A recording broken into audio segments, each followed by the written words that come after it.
Super Thracia, Chapter 14. This chapter, as with Vanilla, it is a defense chapter, and as with Vanilla, you are up against a lot of enemies, although personally speaking, it feels like there's less reinforcements in the Vanilla than in Vanilla, although I'm pretty sure that's not the case. It's still a lot of enemies you have to deal with. Same as before, come from basically every direction except the north, though even that changes, as we'll talk about later. Still, some ballistas they want to either take out or avoid altogether, though the way this chapter is set up, I'd recommend just taking them out with your flyers. Edda still joins, and she is, just like Vanilla, pretty underwhelming, but still usable. But instead of Dean joining, this guy shows up. So, he's useful. He's a Whisperer, which is a special type of thief, so he can still do thieving things, but as you can see, he can use staves. The big thing here is, aside from him being another staff bot, if you want to go this far with abusing save states, you can make it so that every time he's going to level up, you do it with a staff, and at that point, you can try and rig the RNG so that he gets a Constitution level up. Not necessarily a bad idea, because that means that if you do it enough, he can steal pretty much anything you want him to. Other than that, he's still a pretty decent unit. Alright, changes to the chapter past that. These Mage Legions from Chapter 11, they are back, and they're dangerous. And alongside them, Kemp's back, and he's also pretty dangerous. New enemy additions extend further to this kid, supposedly Ursula, although that does not look like Ursula to me. You can't kill her because of this thing. It increases her magic and defense by 200. It's physical despite being wind magic, apparently, which means that she has 70 physical attack, and she also has 0 AS. So, you can probably survive a round of combat with her if your unit's reasonably durable, but you're not going to kill her. And you do want to come down here. This house in Vanilla gives Dean, and only Dean, the Dragon Pike, which is a pretty useful lance, but, like, not that useful.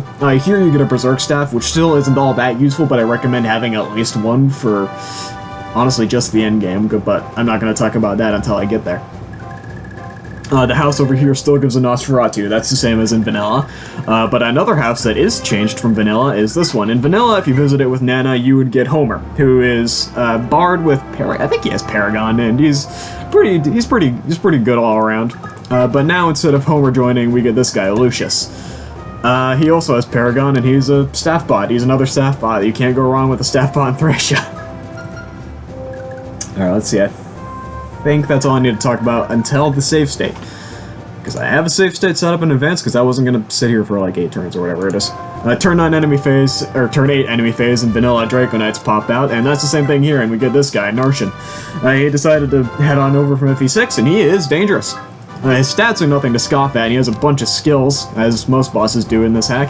But most notably, he has the Danesloth, a axe-looking sword that blocks crits and applies sleep on hit. So you pretty much have to fight him at 2 range unless you want to risk getting put to sleep. Even though he has Dane's shield, which means that he won't be susceptible to wind magic, Asvel is pretty much, as always, your best bet to take him down.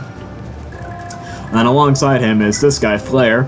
I think Flare is a character from FE6. I've played through FE6 once, I'm not sure about that. But he's using Kane's portrait, and I mean, he's here. He's not as dangerous as Narshan, but still pretty dangerous. And the rest of the Draco Knights are all pretty strong for generics, and they all have Rider's Banes from the looks of it. Oh, never mind, that one is the Javelin, but I think even in Vanilla, a lot of them have Rider's Banes and Javelins. Aside from that, this enemy phase, a bunch of sisters pop out from all over on the top, and these are the only reinforcements from the top, and they definitely can catch you by surprise if you're not prepared for them. But aside from that, that is all there is to note for this chapter. Chapter 14X, I believe the condition to access it is the same as in Vanilla, and that you need to visit, I think, 3 or 4 houses that aren't Homer's. Just to be safe, I'd recommend visiting every house, but that's a personal thing. I'm not sure if you need to, but I'd do it just to be safe, because I'm not quite sure if it's not necessary or not. But yeah, that's it for this chapter.